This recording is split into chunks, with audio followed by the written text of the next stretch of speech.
ओंकार बिंदु संयुक्तम नित्यं ध्यायन्ति योगिनः कामदः मोक्षदश्चैव ओंकाराय नमो नमः। अज्ञानतिमिरान्धस्य ज्ञानाञ्जनशलाकया चक्षुर्मिलितं येन तस्मै श्रीगुरवे नमः।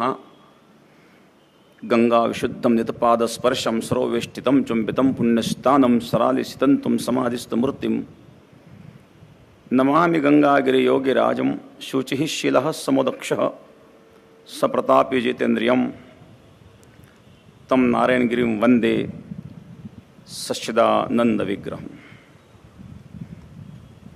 राष्ट्रीय स्वयंसेवक संघ के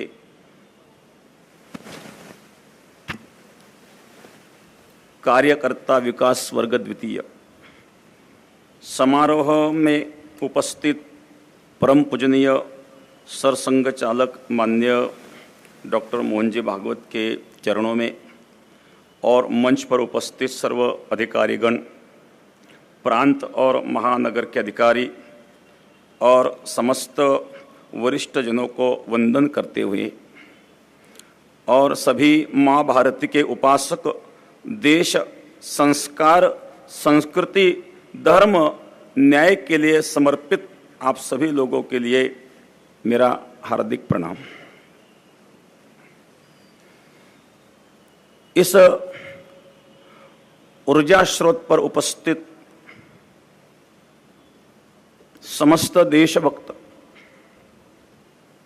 निंदन्तु नीति निपुण यदि वास्तवन्तु लक्ष्मी सदा विशतु गच्छतु वा यथेष्टम अद्यैव वा मरणस्तु युगान्तरे वा न्यायपथः प्रविचलन्ति पदन्न धीराः। नीति शास्त्र में निपुण लोग निंदा करे अथवा स्तुति करे, लक्ष्मी गृह में प्रवेश करे अथवा कहीं चली जाए, आज मरण आए अथवा युगांतर में आए, कोई भी परिस्थिति हो, ऐसी स्थिति में धीर पुरुष न्याय मार्ग छोड़ के अन्यत्र कहीं नहीं जाता। वह संस्कार संघ से मिलते हैं। अनुकूल परिस्थितियां हो, प्रतिकूल परिस्थिति हो, सब परिस्थिति में समृद्धि, समर्पण भाव, सामाजिक समरसता का ज्ञान संघ परिवार में मिलता है। संघ के सेवा कार्य में उस सेवा कार्य से मैं प्रभावित हूँ। 1925 में श्रद्धेय डॉक्टर हेडगेराव जी ने उस संघ के कार्य की नींव रखी। उसका बृहद व्यापक रूप जो दिखाई दे रहा है वह आप लोगों के त्याग, कर्तृत्व और समर्पण भाव के कारण ही है। आज तक इस सनातन संस्कृति को नष्ट भ्रष्ट करने का प्रयास आक्रांताओं से हुआ। उसी का रक्षण संत परंपरा और आप जैसे समर्पक भाव से देश सेवक, संस्कृति के सेवक, उन लोगों से हुआ। यह युद्ध की भूमि नहीं है, यह बुद्ध की भूमि है। यह प्रभु रामचंद्र की भूमि है। प्रभु रामचंद्र का आदर्श इस संस्कृति ने हमें दिया है। पितृवचन का पालन करने के लिए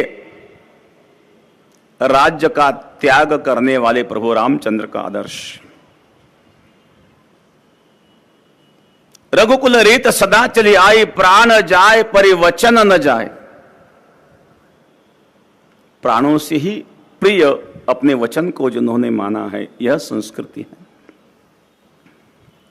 पितृवचन का पालन करने के लिए राज्य का त्याग हम कर सकते हैं। यह आदर्श हमें भगवान प्रभु रामचंद्र के चरित्र से मिलता है। संत एकनाथ महाराज कहते हैं, भगवान प्रभु रामचंद्र राज्य का त्याग करके वनवास में जब जाते हैं उद्देश्य है पितृवचन का पालन। रघुनंदन पाई गेला, रथत्वाकारे आणिला, रघुनंदन पाई गेला। सूर्यवंशी नारायण माझा राघव जातो वना, माझा राघव जातो वना, रघुनंदन पाई गेला। सब अवधवासी प्रभु रामचंद्र के लिए रो रहे हैं, पितृवचन का पालन के लिए जिन्होंने राज्य को निछोड़ किया है। और आज हम देखते हैं कुछ लोग अपने माता पिता को वृद्धाश्रम में भेजते हैं, उन लोगों के लिए आदर्श है। एक बार हम संभाजीनगर में रेलवे स्टेशन के पास रुके थे। एक माताजी हमारे पास आई और उन्होंने कहा, रोने लगी, महाराज जी बहुत भूख लगी है, कुछ 10-20 रुपए दीजिए, मैं नाश्ता कर लूंगी। मैंने उस माँ की ओर देखा, उनका रहन सहन अच्छा था, ठीक था। मुझे ऐसा लगा ये माँ कोई परेशानी में हो सकती है, क्योंकि भिखारी तो ये नहीं हो सकती। उस माँ से मैंने पूछा, माँ नाश्ता के भोजन की बात नहीं है, आपको मैं भोजन करवाता हूं, परंतु यह परिस्थिति आप पर कैसे निर्माण हुई, आपको कोई है या नहीं है? और रोने लगे। उन्होंने कहा, महाराज मुझे 2 पुत्र हैं, एक पुत्र डॉक्टर है और दूसरे पुत्र प्राध्यापक स्कूल टीचर है। बहुत दुख हुआ मुझे। एक पुत्र डॉक्टर और एक स्कूल टीचर होते हुए भी रेलवे स्टेशन पर वह मां भीख मांग रही है। जिस मां ने हमें गोद में पाला है, बचपन से बड़ा किया है, संस्कार दिए हैं, ऐसा क्यों हो रहा है? हम संस्कृति से दूर जा रहे हैं। और यह संस्कार, ये संस्कृति संत परंपराओं ने हमें प्रदान की है। इसीलिए हम संस्कृति से जुड़ा रहना अतिशय महत्वपूर्ण है। यह संस्कृति विश्व में सबसे श्रेष्ठ है। हम उस राम प्रभु के वंशज हैं, हम कृष्ण भगवान के वंशज हैं। कृष्ण हमारे आदर्श हैं। महाभारत का एक प्रसंग है, जब द्रौपदी के 5 पुत्रों को अश्वत्थामा में सोते हुए मार दिया, उनका शिरच्छेद किया। अर्जुन ने पकड़ के अश्वत्थामा को द्रौपदी के सामने उपस्थित किया और द्रौपदी से पूछा, द्रौपदी आपके पुत्र का उन्होंने अन्याय किया है, आपके पुत्र को मारा है, आपका उन्होंने अपराध किया है, आप कहो जो शिक्षा मैं उनको देना चाहता हूं। मां द्रौपदी ने कहा, उनको छोड़ दो, उनको मारो मत। उस समय भीम ने कहा, अर्जुन तू नहीं मारेगा तो मैं मारूंगा। द्रौपदी, तेरे 5 पुत्रों की हत्या जिस अश्वत्थामा ने की है, आप कह रहे हो उनको मत मारो, उसका कारण क्या? द्रौपदी ने कहा, मां का हृदय मैं जानती हूं। मेरे 5 पुत्रों की हत्या हुई है, अश्वत्थामा ने की है, अश्वत्थामा अपराधी है, वो दंड के लिए पात्र है। लेकिन दंड के अनेक मार्ग भी तो होते हैं। आप उनको क्यों बचा रही हो? तो मां द्रौपदी ने कहा, एक माता को खुश करने के लिए दूसरी माता को आप दुख मत दीजिए। द्रोणाचार्य की मृत्यु हुए 3 दिन हो चुके थे। अश्वत्थामा की मां अपने पति के मृत्यु के कारण रो रही है और उनका एक आधार है पुत्र। यदि आप उस पुत्र को मारेंगे तो विधवा मां कहा जाएंगी। उस विधवा मां के लिए उनको छोड़ दो, और कहीं भी दूसरे तरीके से आप उनको दंड दे सकते हो। मां का हृदय मां जानती है। जिस द्रौपदी के 5 पुत्रों की हत्या जिस अश्वत्थामा ने की, मां द्रौपदी उसके मां का विचार कर रहे हैं। यह संस्कृति, यह संस्कार केवल हिंदू धर्म में ही हो सकते हैं और यह भारत वर्ष में ही हो सकते हैं, विश्व में और कहीं नहीं। इसीलिए इस संस्कृति को जन जन तक पहुंचाना यह हमारा कर्तव्य है। सामाजिक समरसता हर क्षेत्र में पहुंचाना हमारा कर्तव्य है। हमारे संत परंपरा बहुत ऊंची है। महाराज सिकंदर एक संत का दर्शन करते हैं। वो संत अपने अवस्था में स्थिति में थे। चिंता शून्य मदेन भक्षमशनम पानम सरिद्वारिषु स्वातंत्र्य निरांकुश स्थितिर्भिर निद्रा श्मशाने वने वस्त्रम क्षालन शोषणादिरहितम दिग्वा सुशय्यामहि संचारो निगमांत विचिदाम क्रीडाम परे ब्रह्मणे ब्रह्म स्वरूप में क्रीड़ा करने वाले एक महात्मा चिंता शून्य अवस्था में, नग्न अवस्था में उस महात्मा से सिकंदर मिले और सिकंदर ने उनको पूछा, महाराज मैं आपको कुछ देना चाहता हूं। महात्मा जी ने कहा, आप दरिद्र मुझे क्या दे सकते हो? सिकंदर ने कहा, दरिद्र शब्द का अर्थ क्या होता है? उन्होंने कहा, दरिद्रस्तु असंतुष्टो, जो जीवन में असंतुष्ट है वो दरिद्र है। सिकंदर को दरिद्र कहने का सामर्थ्य रखने वाले हमारे संत महापुरुष हैं। उस संतों ने हमें जो परंपरा दी है, उस परंपरा के कारण यह संस्कृति को नष्ट भ्रष्ट करने का जो प्रयास किया गया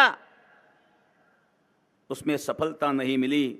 आज भी वही संस्कृति संस्कार चल रहे हैं। और मैं एक छोटा सा उदाहरण देकर के वाणी को विश्राम दूंगा। भारत और चीन का युद्ध हुआ था 1962 में। उस प्रसंग का एक वर्णन मैंने कल्याण मासिक में पढ़ा था। भारत चीन युद्ध था। युद्ध में चीन का एक सैनिक था, वो गंभीर तरह से घायल हुआ था। भारतीय सैनिक ने देखा अभी वो मरने वाला ही है, शत्रु भी क्यों ना हो, है तो वो भी एक मनुष्य। उनके पास थर्मस में चाय था। उन्होंने चाय लेकर के उस चीन के सैनिक के पास वो गए। लीजिए भाई चाय लीजिए। चाय देने के लिए भारतीय सैनिक जब नीचे झुका, उस चीनी सैनिक ने उनके पेट में नीचे से छुरा खोप दिया। वह भारतीय सैनिक नीचे गिरा। संयोग से दोनों सैनिकों को एक ही हॉस्पिटल में एडमिट किया गया। 2 दिन के बाद, क्योंकि वो चीनी सैनिक बहुत गंभीर जख्मी था, 2 दिन के बाद भारतीय सैनिक उस चीनी सैनिक के पास गया चाय लेकर के। लीजिए भाई, उस दिन तो मैं आपको चाय नहीं पिला सका, आज तो लीजिए।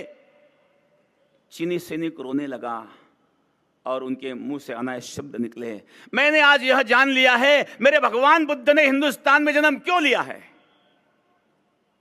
यह संस्कृति है, यह हमारे संस्कार है और इस संस्कार को लेकर के हम चल रहे हैं। यह हमारा परम भाग्य है। एक दुख की बात है, कुछ समय में कुछ वर्ग को क्षुद्र क्षुद्र कह करके दुख दिया गया, उसका भी कभी कभी अफसोस होता है। हमें ये गलती सुधारने का भी समय है। हर कोई हो, भगवान के ही हम पुत्र हैं। यह शरीर तो पंचभूतों से बनता है, आत्मा तो सच्चित आनंद रूप है।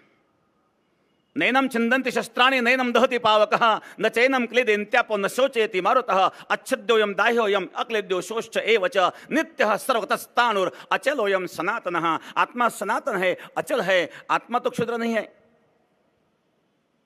और शरीर तो पंचभूतों से हर व्यक्ति का बना हुआ है, उसमें स्पृश्य अस्पृश्यता कहां से आती है? हर व्यक्ति को सम्मान मिलना चाहिए, यही भाव अपने मन में रहे और देश सेवा, देश संस्कृति वो टिकी रहे, उसके लिए अपने जो प्रयास चल रहे हैं और गति से वो चलते रहे, यही प्रार्थना मैं गुरु महाराज से करके वाणी को विश्राम देता हूं।